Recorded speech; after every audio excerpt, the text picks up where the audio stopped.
Everyone, welcome back to Eklavya Study Point. आज हम chapter number 10 को डिस्कस करेंगे, क्लास 6 का। इस चैप्टर का नाम है न्यू एम्पायर्स एंड किंगडम। तो चलिए, this is presented by me Surabhi Mittal. So let's begin the chapter. इस चैप्टर में जो अरविंद बात कर रहा है, इसको मैं शॉर्ट में बता देती हूँ। अरविंद को स्कूल में राजा का किरदार निभाने को मिला है, ठीक है। उसको राजा का किरदार निभाना है और उससे कहा गया कि उसको एक ऐसे राजा का किरदार प्ले करना है जो हाथ में वीणा लेके पोइट्री गा रहा है, ठीक है। He have to sit and play a veena and then recite a poem also. तो वो दिमाग में सोचता है, क्या अ म्यूजिशियन किंग, क्या ऐसा किंग हो सकता है जो भाई वीणा हाथ में लेके गाए, पोएम भी गा रहा है, ठीक है। तो उसके लिए बड़ा अजीब है, क्योंकि अब तक हम जो राजा की पिक्चर अपने दिमाग में बनाते हैं वो केवल वॉर रिलेटेड पिक्चर आती हैं, जो लड़ाइयाँ लड़ता है, एक बड़े आलीशान पैलेस में रहता है, लेकिन ऐसा राजा कभी हमने नहीं सोचा होगा। Who was that, he wondered. तो वो उसके बारे में सोचता है कि ऐसा कौन सा राजा है, ठीक है। तो चलिए, ऐसे ही राजा को हम देखेंगे। हमारी एंशिएंट हिस्ट्री में एक ऐसा ही राजा है जो खुद बहुत बड़े स्कॉलर, विद्वान और पोइट भी रहे हैं। उनका नाम है समुद्रगुप्त, और ये गुप्ता डायनेस्टी के थे। तो जो हमने लास्ट वीडियो में एक टर्म देखा था, गुप्ता डायनेस्टी, हमने देखी कि फाहियान गुप्ता डायनेस्टी के टाइम पे इंडिया में विजिट किया उन्होंने। तो कौन थे गुप्तास, कौन गुप्ता रूलर थे, उसको आज हम समझेंगे। Samudragupta, a famous ruler of a dynasty known as the Gupta. तो गुप्ता वंश का, गुप्ता डायनेस्टी का एक बहुत ही महान रूलर है समुद्रगुप्त, ठीक है। इन्होंने बहुत सारी लड़ाइयाँ भी लड़ी। ये बहुत महान शासक माने जाते हैं, लेकिन साथ साथ इनको कला, लिटरेचर, इनके भी ये बहुत बड़े प्रेमी थे। तो इसीलिए ये वीणा प्ले करते हुए भी, इनके जो कॉइन्स हैं उन पे इन्होंने अपनी कैसे पिक्चर को इंस्क्राइब किया जिसमें ये वीणा को प्ले कर रहे हैं। तो हमें पता चला, उसी से ये बातें पता चली हैं। We know about Samudragupta from a long inscription inscribed on Ashokan pillar at Allahabad. अगर हम समुद्रगुप्त के बारे में देखें कि हमने कहाँ से जाना इनके बारे में, तो कुछ सोर्सेज लिटरेरी हैं और कुछ आर्कियोलॉजिकल सोर्सेज होती हैं। तो ये जो पिलर है, इनका स्तंभ मिला है हमें इलाहाबाद से, अशोकन पिलर जिसको बोला जाता है। देखिए, अशोक ने अपने धर्म के प्रचार के लिए, आपने देखा कि बहुत सारी इंस्क्रिप्शंस और पिलर्स लगवाए थे। तो उन्हीं में से एक पिलर इलाहाबाद में था। जब अशोकन डायनेस्टी ख़त्म हो जाती है, उसके बाद गुप्ताज आए, तो गुप्ता का एक रूलर था समुद्रगुप्त, जिन्होंने अशोकन इंस्क्रिप्शन पे ही अपने बारे में भी लिखवाया, ठीक है। It was compose as a kavya by Harisena. तो जो ये इनकी अशोकन पिलर है, ये एक प्रशस्ति है, एक यूलॉजी है। प्रशस्ति का क्या अर्थ होता है? प्रशस्ति का मतलब होता है जो किसी की प्रशंसा में लिखी जाए। तो अशोकन पिलर में जो लिखा है वो इनके कोर्ट के एक दरबारी थे, एक बहुत बड़े विद्वान हैं, हरिसेन, उन्होंने लिखा है। और ये काव्य स्टाइल में, यानी पोइटिक फॉर्म में है, पोएम की फॉर्म में इन्होंने अपने राजा की बहुत ज़्यादा तारीफ करी है। Who was a poet and minister at the court of Samudragupta. तो आपको ये वाली बातें समझ में आ गई होंगी। ये क्या है? एक प्रशस्ति है। प्रशस्ति का अर्थ है यूलॉजी, जब हम किसी की प्रशंसा में कुछ चीज़ लिखते हैं, ठीक है। The inscription is of special kind. ये इंस्क्रिप्शन बहुत ही स्पेशल है। क्यों? जिसका एक प्रॉपर नाम भी दिया जाता है, प्रशस्ति, और ये एक संस्कृत का शब्द है, यानी किसी की प्रशंसा करना, ठीक है। इन the praise of someone. The poet praise the king in glowing term. तो जो पोइट हैं हरिसेन, उन्होंने इसमें राजा को बहुत ज़्यादा प्रेज किया है। कैसे? एक वॉरियर बताया उनको, एक योद्धा के रूप में बताया है, एक किंग के रूप में बताया जिन्होंने बहुत सारी बैटल्स को जीता है, बहुत सारी युद्धों को जीता है। Who was learn and the best of poet, जो खुद भी एक कवि थे। समुद्रगुप्त खुद भी एक कवि थे। He is also described as equal to god. अब देखिए कितनी बड़ी बात है, उनको भगवान के समान माना गया है, गॉड का दर्जा दिया गया है। The prashasti was compose in very long sentences. तो यहाँ से आपके क्वेश्चन क्या बनेंगे कि who was the court poet of Samudragupta? Your answer will be Harisena. And what is the meaning of prashasti? तो वो भी आप लिखेंगे कि it is a Sanskrit word meaning in the praise of someone. When you write something, जब आप किसी के लिए कुछ लिखते हैं उनकी प्रशंसा के लिए। Harisena describe 4 different kind of rulers. Harisena ने 4 तरीके के रूलर्स के बारे में बताया है, और सबसे ज़्यादा उन्होंने समुद्रगुप्त की पॉलिसीज़ को बताया। जैसे समुद्रगुप्त के लिए फेमस है कि उन्होंने बहुत सारे युद्धों को जीता। तो हरिसेन ने अपनी प्रशस्ति में बताया कि उन्होंने 4 राजाओं को पराजित किया। 4 राजा का मतलब ये नहीं कि गिनती में 4, कहने का मतलब है उत्तरी भारत में उन्होंने बहुत से राजाओं को पराजित किया। फिर डिवीज़न किया दक्षिण भारत में, तो दक्षिण भारत के 12 राजाओं को पराजित किया। ऐसी उनके जो एक्सपीडिशन थे, 4 उनके मेन एक्सपीडिशंस हैं, मेन मिलिट्री कॉन्क्वेस्ट है जिनको हम देखेंगे यहाँ पे। पहला है रूलर्स ऑफ आर्यव्रत। आर्यवर्त होता है नॉर्थ इंडिया की बात कर रहे हैं, आर्यवर्त यानी नॉर्थ इंडिया की अगर हम बात करें। अभी एक मैप मैं आपको दिखाती हूँ, फिर इस चीज़ को डिस्क्राइब करेंगे कि कौन सा है ये एरिया। देखिए ये मैप आपकी बुक में दिया है, इसमें जो ग्रीन कलर से शेडेड एरिया है जिसमें आपका कन्नौज है, प्रयाग, इलाहाबाद है, Pataliputra is the capital of Magadh, Nalanda आपने देखा बहुत बड़ी यूनिवर्सिटी थी बिहार की, बुद्धिस्ट टीचिंग सेंटर था। तो ये सारा जो ग्रीन में रीजन है दिस इज़ आर्यव्रत।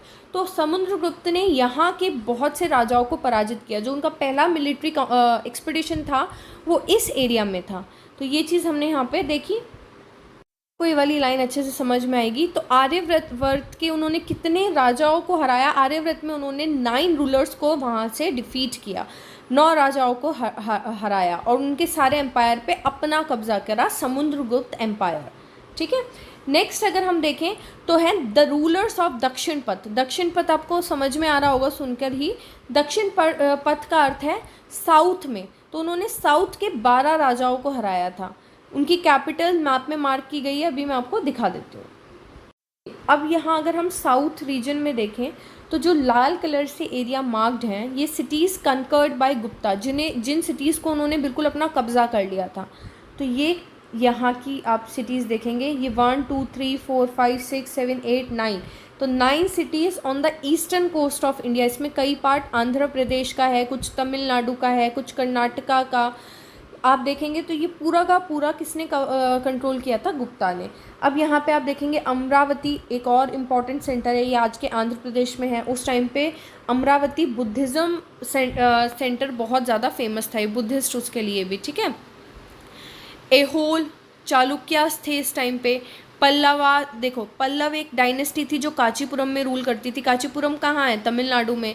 महाबलीपुरम है। अरिकामेडु हमने लास्ट वीडियो में देखा, अरिकामेडु पुडुचेरी में है ना, पुडुचेरी का पार्ट है जो एक बहुत ही इम्पॉर्टेंट कोस्टल सी पोर्ट था। पुहार हमने देखा इम्पॉर्टेंट किसका सेंटर था? चोल का 2 इम्पॉर्टेंट सेंटर थे, पुहार, कावेरी पट्टनम। देखा, याद आया कुछ लास्ट वीडियो से? तो वो चीज़ है। तो यहाँ से बहुत सारे 12 राजाओं को इन्होंने साउथ से पराजित किया। फिर यहाँ पे जो ब्लू कलर में शेडेड एरिया है वो आउटर स्टेट बताए गए हैं, तो उसमें श्रीलंका जो है वो भी आउटर स्टेट का पार्ट है। और ये देखें वल्लभी, तो ये भी आउटर स्टेट का पार्ट है, यानी इन्होंने ये क्या है, इस पे गुप्तास का कंट्रोल नहीं था, ये इनके आउटर कंट्रोल मतलब इनसे बाहर थे। फिर एक पिंकिश कलर में इनर स्टेट्स बोला गया है। ये देखिए, ये थानेसर कहाँ है? आज का हरियाणा में थानेसर। मथुरा ये ग्रीनिश पार्ट में आर्यव्रत वाले रीजन में ही आ रहा है। ठीक है, यहाँ तक नॉर्थ ईस्ट तक आप देखेंगे, नॉर्थ ईस्ट तक गुप्ताओं ने क्या किया था? अपना कंट्रोल कर लिया था। भरौच हमने बैरी गाजा पोर्ट जिसे बोलते हैं, इसके भी हमने लास्ट चैप्टर में डिस्कस किया था इसके बारे में। सातवाहन रूलर गौतमी पुत्र श्री सातकर्णी जो थे वो सातवाहन रूलर थे, यहीं से डेक्कन रीजन में जो रूल करते थे, उनके बारे में भी हमने देखा था। तो इस मैप से आपको सारा समझ में आ रहा होगा। इस मैप से और क्या क्या चीज़ें आपको पता चलती हैं, याद रखनी है कि जब गुप्ताज यहाँ पे रूल कर रहे थे तो साउथ में उस टाइम पे कौन कौन सी डायनेस्टीज़ थी? सातवाहन भी थे, पल्लव थे, चोल थे, चेर थे और पांड्य थे। एक बार दोबारा मैं मार्क कर देती हूँ। देखिए, पल्लव थे, ये कहाँ पे पार्ट में है? आंध्र प्रदेश और तमिलनाडु वाले पार्ट में। चोल भी आसपास उसी रीजन में, पांड्य प्रॉपर तमिल में और चेर केरला वाले रीजन में। तो साउथ में ये 4 डायनेस्टीज़ थी। और सातवाहंस डेक्कन रीजन में कौन थे जब गुप्ता थे? तो सातवाहंस थे। और एहोल में, एहोल कहाँ है? कर्नाटका में। एहोल कहाँ है? कर्नाटका में। तो जब गुप्ताज नॉर्थ में थे तो एहोल में चालुक्याज भी थे। ठीक है, तो ये सारी डायनेस्टीज़ आपको पता होनी चाहिए कि गुप्ताज के कंटेम्प्रेरी कौन कौन थे, उनके समकालीन कौन थे। तो अब तीसरा वाला जो इनका मिलिट्री एक्सपीडिशन था वो था inner circle of neighbouring areas. कौन कौन से, जो हमने पिंकिश कलर में एरिया देखे, असम है, बंगाल, नेपाल, ठीक है, और बहुत सारे गण संघ। गण संघ कौन होते हैं?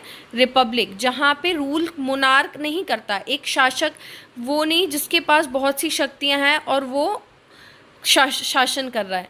गण संघ का अर्थ है जब एक से ज़्यादा ग्रुप ऑफ पीपल रूल करें, ठीक है। तो हमारे इंडिया में एंशिएंट टाइम से ही बहुत सारे गण संघ रहे हैं। तो ये इन्होंने पर्पल कलर में मैप में दिखाए हैं।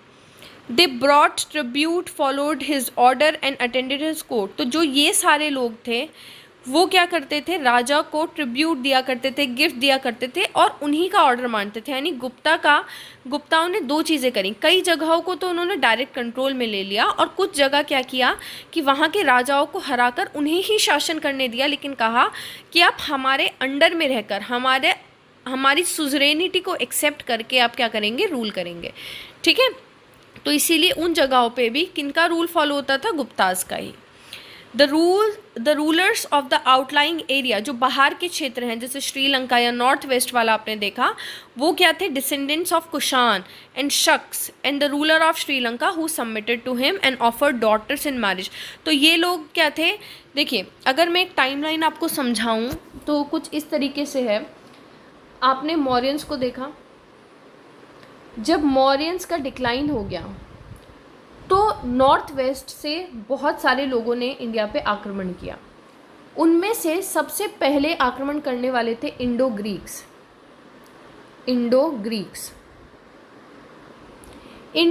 ग्रीक्स के बाद आए शक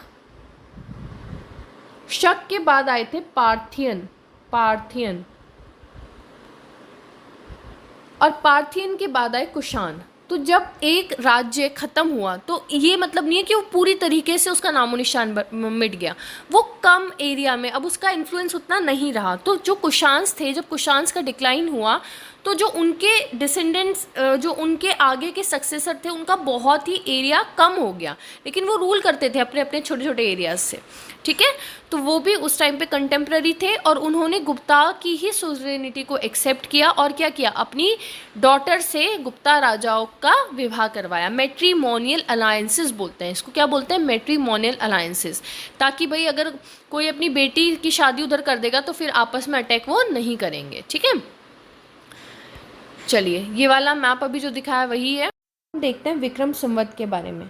आपको मैंने एक कैलेंडर अभी लास्ट चैप्टर में एक चीज़ बताई थी कि जो कुषाण रूलर थे कनिष्क, उन्होंने एक कैलेंडर स्टार्ट किया था शक संवत, जो जब वो राजा बने 78 AD में, तब वो स्टार्ट किया गया। लेकिन उनसे पहले भी एक कैलेंडर स्टार्ट हुआ विक्रम संवत।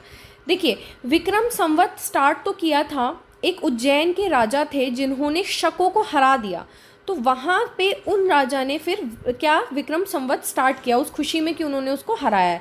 लेकिन इस विक्रम संवत का जो लिंक है वो गुप्ता रूलर से भी समझा जाता है।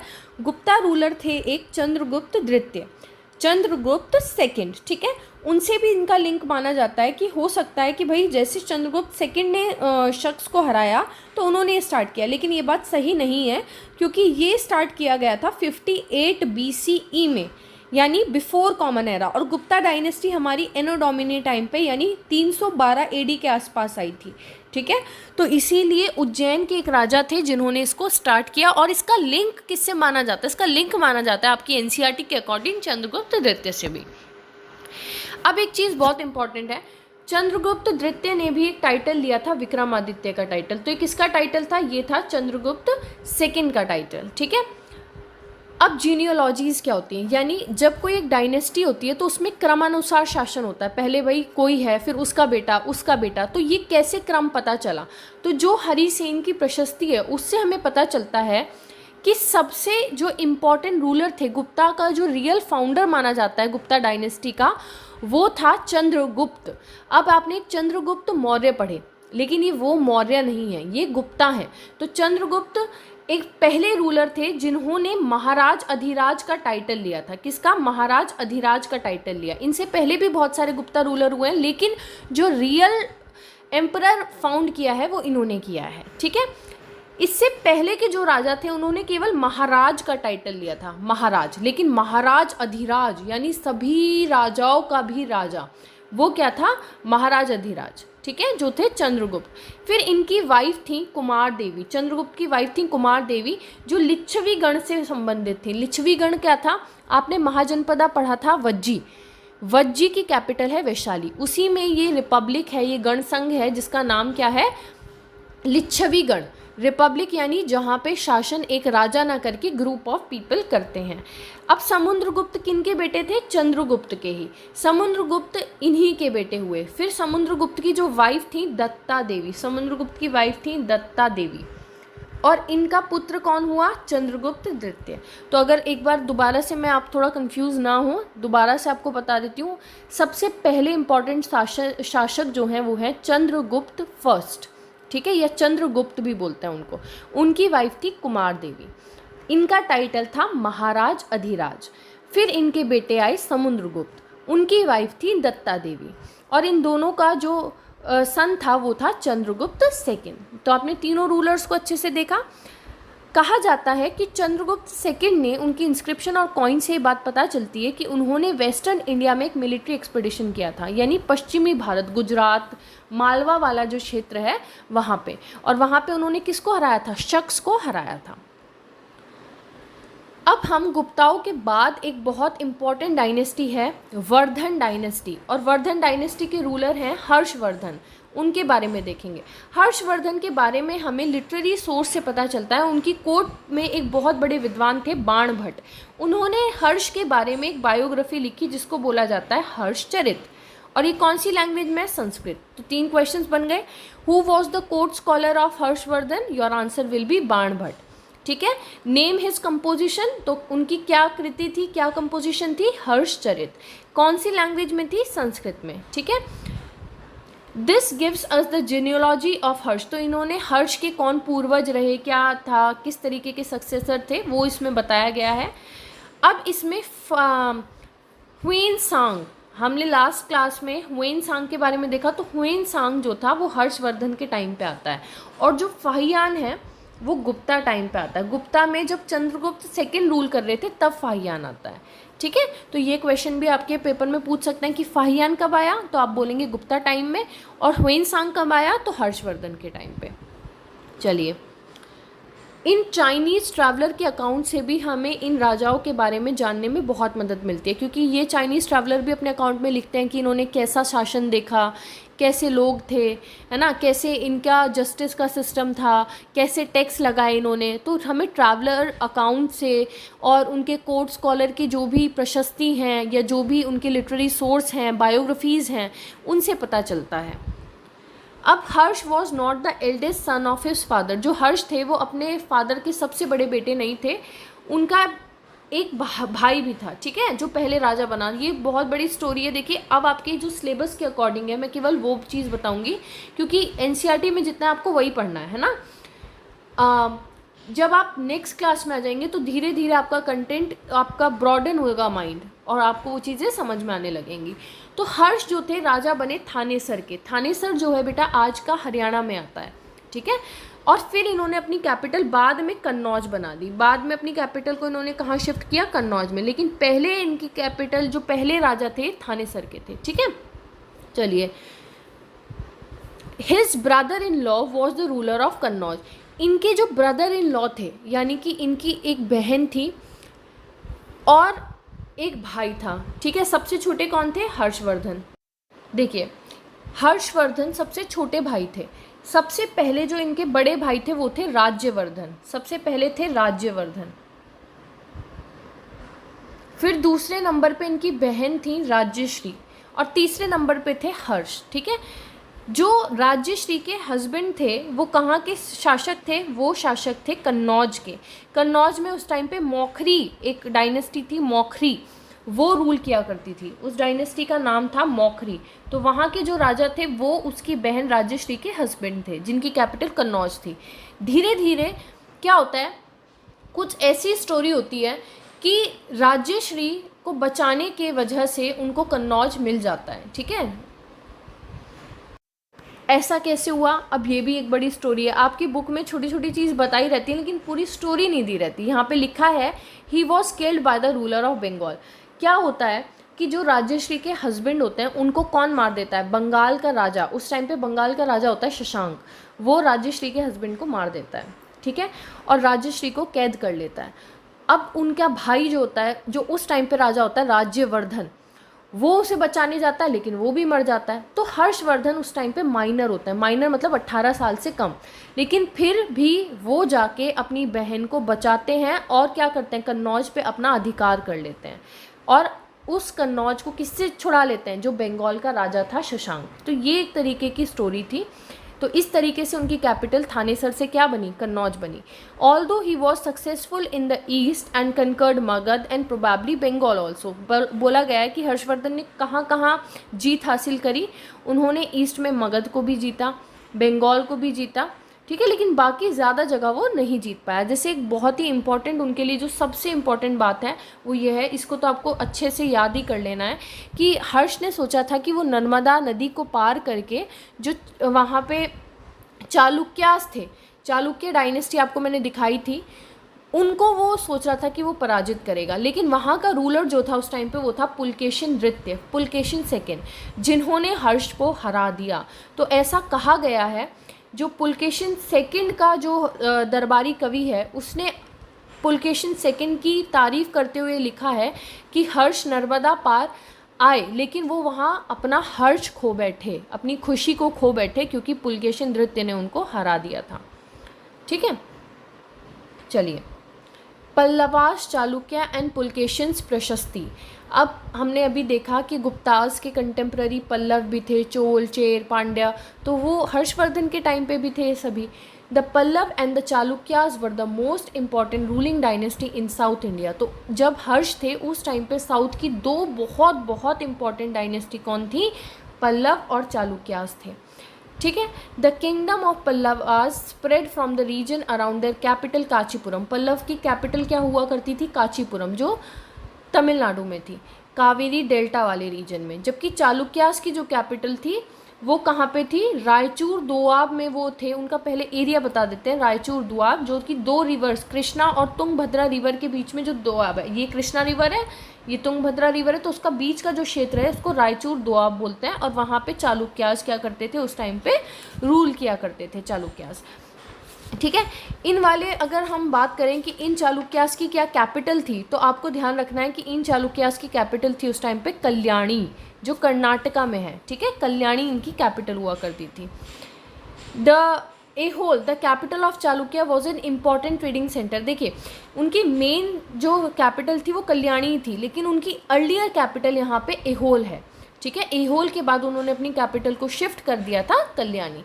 तो एहोल हमने कर्नाटका में जैसे मैप पे देखा, वो इनकी कैपिटल बताई गई है उस टाइम पे, जो एक बहुत इम्पॉर्टेंट व्यापार के लिए भी एक इम्पॉर्टेंट ट्रेडिंग सेंटर था। It developed as a religious centre with a number of temple. The Pallavas and Chalukyas frequently raided one another. अब जब साउथ में दो तलवारें एक म्यान में नहीं रह सकती, तो पल्लवाज हैं, चालुक्याज हैं, दोनों आपस में लड़ते रहेंगे, कभी कोई किसी को हरा देगा, कभी कोई किसी को हरा देगा, ठीक है, वही बात थी। तो ये दोनों एक दूसरे के लैंड में एक दूसरे के एरिया में लूटपाट मचाते रहते थे और एक दूसरे की कैपिटल सिटीज़ को अटैक करते थे।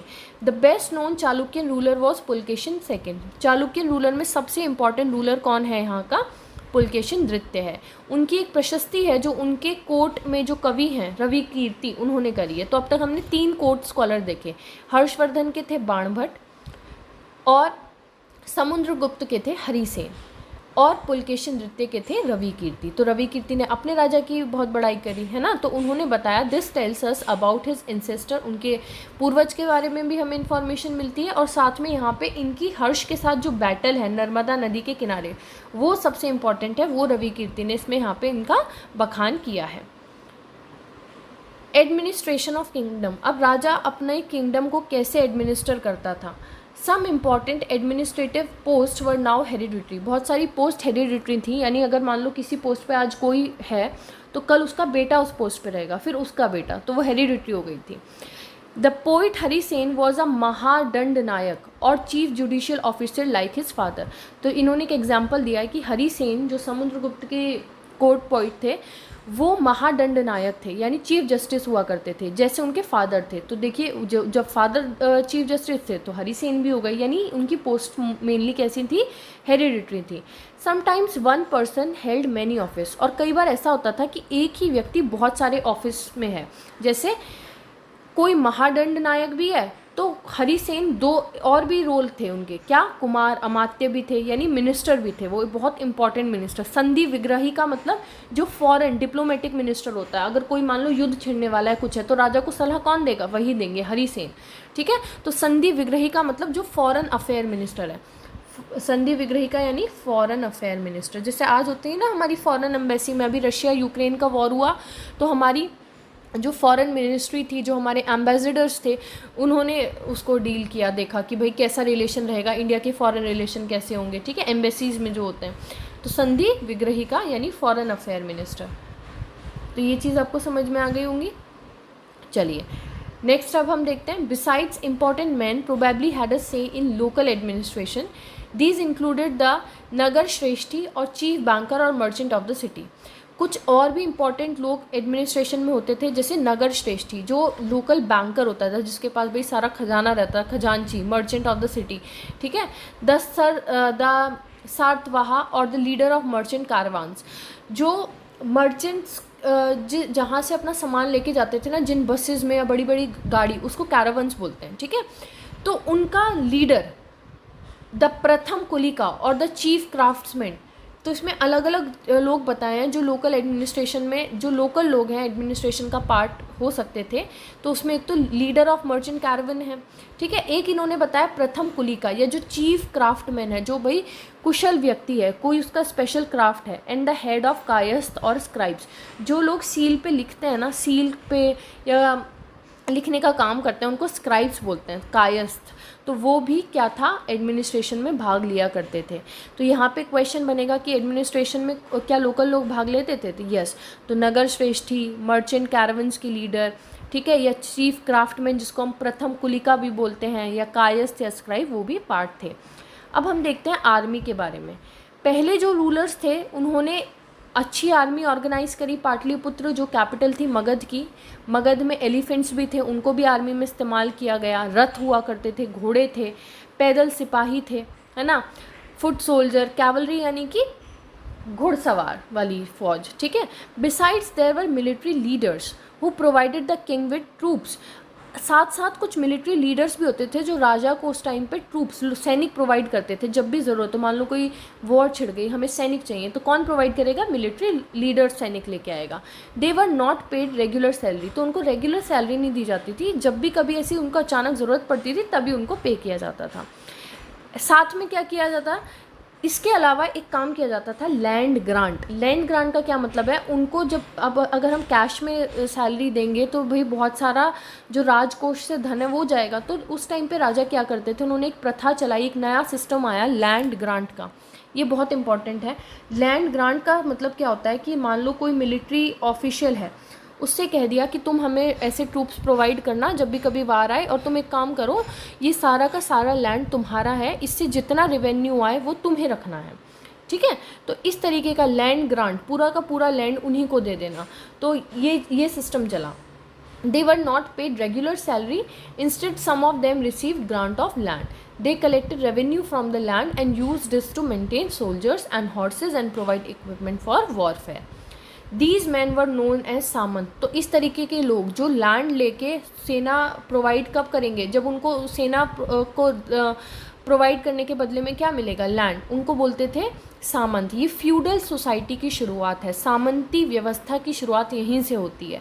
When ever the ruler was weak, जब भी कभी शासक वीक हो गया तो ये जो सामंत थे यही बहुत पावरफुल हो जाते थे, इनके पास रेवेन्यू आने लगता था, तो ये खुद को क्या करते थे, इंडिपेंडेंट करने की कोशिश करते थे, खुद ही राजा बनने की कोशिश करते थे। जैसे हमने देखा जो सातवाहंस थे ना, वो सातवाहंस कहीं ना कहीं मौर्यन डायनेस्टी में आप देखोगे, या कहीं ना कहीं किसी भी डायनेस्टी में उन्होंने एज फ्यूडल काम किया है, एज अ गवर्नर काम किया, और खुद को मेन शासन कमज़ोर होते ही उन्होंने खुद को इंडिपेंडेंट घोषित कर दिया।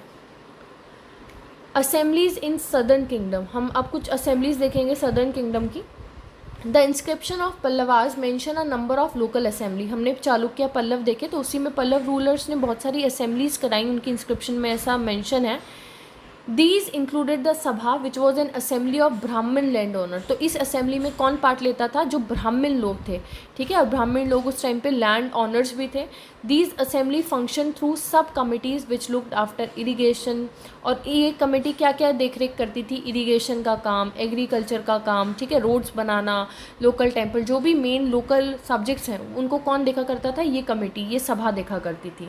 अब इसमें एक चीज़ आप ये नोट कर लेंगे, इसको मार्क कर लीजिए, कौन कौन सी सभा है ऐसी? एक है उर एक विलेज असेंबली है, ठीक है, where the land owners were not Brahmin, जहाँ पे लैंड ओनर्स ब्राह्मण नहीं है। उर क्या है? जनरल असेंबली है लोगों की, लेकिन ब्राह्मण नहीं है उसमें। एंड द नगरम कैसी असेंबली है? Nagaram was an organisation of merchants, जो व्यापारियों का संघ है, व्यापारियों की ऑर्गेनाइजेशन, उसको क्या बोला गया? Nagaram. It is likely that these assemblies were controlled by rich and powerful land owners and merchants. Many of these local assemblies continue to function for centuries. तो आपने देखा और कैसी है? एक विलेज में असेंबली है, विलेज के लोग उसका पार्ट है, लेकिन ब्राह्मण लोग उसका पार्ट नहीं है, ठीक है। आपके दिमाग में यहाँ एक क्वेश्चन आना चाहिए कि जो ब्राह्मण्स को लैंड ग्रांट है, जिनमें ब्राह्मण लैंड ऑनर्स हैं, उनकी अगर जो सभा है उसको क्या बोला जाता है? ये आपकी एनसीईआरटी में नहीं दे रखा, लेकिन उसको नॉर्मल सभा ही बोला जाता है, ठीक है। ये रहा सभा, यानी जो ब्राह्मण लैंड ऑनर्स की वो है, ठीक है, या तो उसको सभा बोला जाएगा या उसको अग्रहार विलेजेस बोला जाएगा। अग्रहार विलेजेस जो ब्राह्मण को दे दी गई हैं एज अ लैंड ग्रांट, ठीक है। नेक्स्ट देखते हैं ऑर्डिनरी पीपल इन किंगडम। अब जो लोकल लोग थे, वहाँ की जो प्रजा थी वो कैसी है उसके बारे में यहाँ पे बताया। Kalidas is known for his place depicting life in the Kings court. अब कालिदास किस डायनेस्टी से रिलेटेड है? तो कालिदास गुप्ता वंश से रिलेटेड है। गुप्ता जो राजा थे, चंद्रगुप्त सेकंड, उनकी कोर्ट पोइट थे कालिदास। कालिदास का नाम आपने सुना होगा, इन्होंने संस्कृत के बहुत से नाटक वगैरह लिखे हैं, है ना। तो इन्होंने अपनी जो भी कंपोजिशंस हैं उसमें प्रजा के बारे में बताया है। An interesting feature about these plays is that the king and the most Brahmins are shown as speaking Sanskrit. तो इन्होंने अपनी जो नाटक हैं उसमें बताया है कि किंग और ब्राह्मण कैसी लैंग्वेज इस्तेमाल कर रहे हैं? संस्कृत। यानी गुप्ता टाइम पे भी संस्कृत इंपॉर्टेंट थी, प्राकृत अब खत्म हो गई, ठीक है। While women and man other than king and ब्राह्मण यूज प्राकृत। प्राकृत कौन इस्तेमाल करने लगा है? बस प्राकृत अब जो लोअर ग्रुप है, जो ऑर्डिनरी लोग हैं वो यूज़ करते हैं, लेकिन जो मेन रूलिंग क्लास के लिए जो लैंग्वेज है अब वो संस्कृत बन गई है। हिज मोस्ट फेमस प्ले अभिज्ञान शकुंतलम। इनका एक बहुत ही फेमस प्ले है अभिज्ञान शकुंतलम। ये किसके बारे में है? ये दुष्यंत और शकुंतला की लव स्टोरी है, ठीक है, ये आपको याद रखना है। The Chinese pilgrim Fahien noticed the plight of those who were treated as untouchable। मैंने बताया कि फाहियान गुप्ता टाइम पे ही आए थे, तो फाहियान ने अपनी कंपोजिशन में क्या लिखा, उन्होंने क्या ट्रैवल अकाउंट दिया, कैसा लगा उन्हें भारत, कैसा लगा गुप्ता एम्पायर। तो उन्होंने लिखा कि यहाँ पे अनटचेबल्स की स्थिति बहुत ही ख़राब थी, जो लोग को अछूत माना जाता था उनकी स्थिति ज़्यादा अच्छी नहीं थी। They were expected to live on the outskirts of the city. उनको कहा जाता था कि आप सिटी के बिल्कुल बाहर वाले क्षेत्र में रहो, ठीक है। If such a man enters a town or a market place, अगर कोई अनटचेबल आ गया गलती से टाउन या मार्केट प्लेस पे, तो उसको पीटा जाता था बहुत बुरी तरीके से, या उसको कहा जाता था कि वो किस तरीके से एंटर करे सिटी में, कुछ ना कुछ इंडिकेशन दे दे कि वो आ रहा है, ताकि सारे लोग जल्दी से दूर हो जाएं उससे, ठीक है। If such a man enters a town or a market place he strikes a piece of wood in order to keep himself separate, ठीक है। People hearing this sound know what it means and avoid touching him or brushing against him. लोग उससे बचने की कोशिश करते थे। अब लास्ट में एक चीज़ आती है, आपका जो एक टेबल है उसको हम देखते हैं यहाँ पे। अरेबिया जो आज का साउथ अरेबिया है उसकी बात करी गई है, ठीक है, एशिया में। उसमें बताया गया है कि although it is a desert, mostly वहाँ पे लैंडफॉर्म कैसी है, डेजर्ट एरिया है। It was at the hub of communication for centuries, लेकिन वहाँ का कम्युनिकेशन बहुत अच्छा रहा है। कैसे? In fact Arab merchants and sailors played an important role in sea trade between India and Europe. जब इंडिया और यूरोप के बीच में ट्रेड होता था तो ये बीच में पड़ेगा ये रास्ता, तो ये एक बहुत ही इम्पॉर्टेंट ट्रेड रूट रहा है। Others who lived in Arabia were the Bedouins, pastoral tribes depending mainly on camels, hardy animals that could survive in desert. तो वहाँ की ट्राइब है बेदोइन, एक ट्राइब है साउथ अरेबिया की, तो आप इसको लिख लेंगे बेदोइन क्या है, साउथ अरेबिया की एक ट्राइब है। पेस्टोरल यानी घुमंतु लोग हैं जो एक जगह से दूसरी जगह जाते हैं, और इनके पास कैमल रहता है, ठीक है, मेनली कैमल, क्योंकि डेजर्ट एरिया है, रेगिस्तान है, तो वहाँ पे कैमल ही काम आएंगे, ठीक है। 1400 साल पहले की बात है, जो प्रॉफिट मोहम्मद थे उन्होंने एक नया रिलीजन इस्लाम को फैलाया। अरेबिया से ही इस्लाम धर्म की शुरुआत होती है। किसने करी? प्रॉफिट मोहम्मद साहब ने करी। Like Christianity, Islam was a religion that laid stress on the equality and unity of all before Allah. जैसे क्रिश्चियनिटी सबको इक्वालिटी की बात करता है ना, ऐसे इस्लाम भी यही बात बता रहा है, द वन सुप्रीम गॉड, ये चीज़ इसमें बताई गई है। तो ये वाली जो वर्स है क्या वो बता रहा है, इस्लाम में क्या बताया गया है, ये चीज़ आपको खुद रीड करनी है। मेन आपको जो याद करना है, बेदोइन जो जगह है वो कहाँ पे है, साउथ अरेबिया में है। चलिए, अब आपका 10th चैप्टर तक आई थिंक सारा क्लास 6 का कंप्लीट हो गया। आपकी सीरीज़ में एक चैप्टर और बचा है, उसके बाद क्लास 6 की हिस्ट्री पूरी तरीके से कंप्लीट हो जाएगी। सबसे इम्पॉर्टेंट आपके लिए ये है, जब आप इस वीडियोस को देखेंगे पूरी सीरीज़ को, तो आपको हिस्ट्री को पढ़ने का एक तो समझ आएगी, किस तरीके से आपको समझना है, किस तरीके से पढ़ना है, आपके बहुत सारे कॉन्सेप्ट्स क्लियर होंगे। और साथ में आपको अगर किसी और एग्ज़ाम की भी आप तैयारी कर रहे हैं, जो जनरल पार्ट होता है हिस्ट्री का कहीं भी आता है, तो उसके लिए भी ये चीज़ आपको बहुत ज़्यादा यूज़फुल रहेगी। So at last, don't forget to subscribe, like, comment and share the video. Thank you everyone.